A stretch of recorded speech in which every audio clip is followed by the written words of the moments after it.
In September 1859, the night sky over the Rocky Mountains began to glow with such intense, vibrant auroras that gold miners woke up at 1 a.m.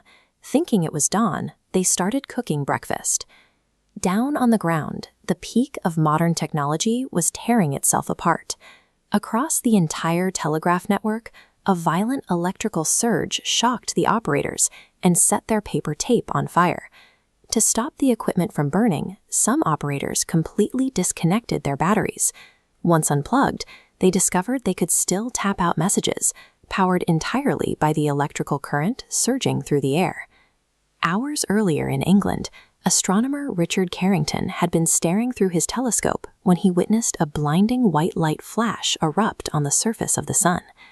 In 1859, humanity's exposure to electrical currents was mostly limited to wires on wooden poles. Today, our entire civilization runs on a delicate, highly interdependent electrical web.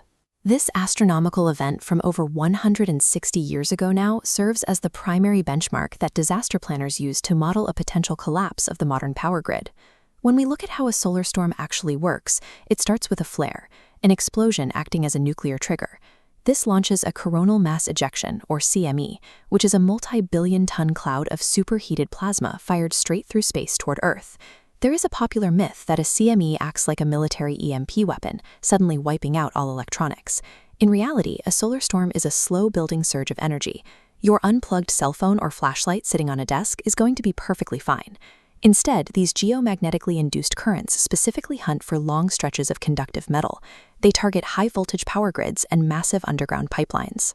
This creates a systemic threat, a total failure of the high-voltage transmission lines that keep municipal water pumping and food refrigerated across entire regions. We don't have to guess what this looks like.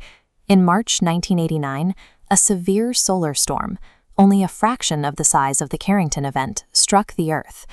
The storm found a critical vulnerability in Canada's Hydro-Quebec electrical grid. In exactly 92 seconds, the entire provincial power system cascaded into total failure. 6 million people were left without electricity or heating for 9 hours in the middle of a freezing Canadian winter. Transit systems froze in place, and businesses shut down. The disruptions extend far beyond civilian infrastructure. Go back to May 1967, at the height of the Cold War. The U.S. military relied on a network of polar radar stations to watch for incoming Soviet missiles.